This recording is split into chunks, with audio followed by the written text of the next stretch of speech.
75-69. The Zags miss out on their second Final Four appearance in program history, while Texas Tech moves on to the next round for the first time ever. Our sports team has been there through it all. An incredible season, but a disappointing end. Sports director Keith Osso is live in Anaheim with the team, who was definitely emotional after losing this one. Keith. Yeah, Taylor, the part of our job no one ever wants to talk about, no one ever wants to join in on. They want to come down here and have a great time in Anaheim, go to the games. The worst part is having to go in that locker room, talk to players after they lose. Their season comes to an end, and all their dreams for this season are down the drain. Gonzaga really thought they were going to win the national championship this year, and I kind of believed them.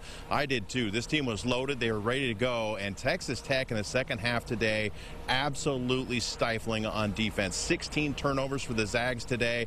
That did them in. They weren't able to knock down threes the way they wanted to. They shot under 30% from behind the arc. They turned it over just too much. That's what Texas Tech does to you. They force the ball from the middle to the outside, makes you shoot threes and beat them that way. If you're not hitting your shots, it's not going to happen, and that's what happened to Gonzaga today. They looked good in the first half, Taylor. They had 37 points. You know, that's on pace for well over 70. That's what this team wanted to do today, because no other team had scored over 60 on Texas Tech in the NCAA tournament. And Gonzaga in the second half, they found out why everybody talks about that Red Raider defense. The #1 rated defense in the country as far as defensive efficiency and holding the offense of the other team to a low field goal percentage. We saw a lot of that today. Mark Few gave a lot of credit to the other team, talked about how much he loved this team and how much fun they were to coach.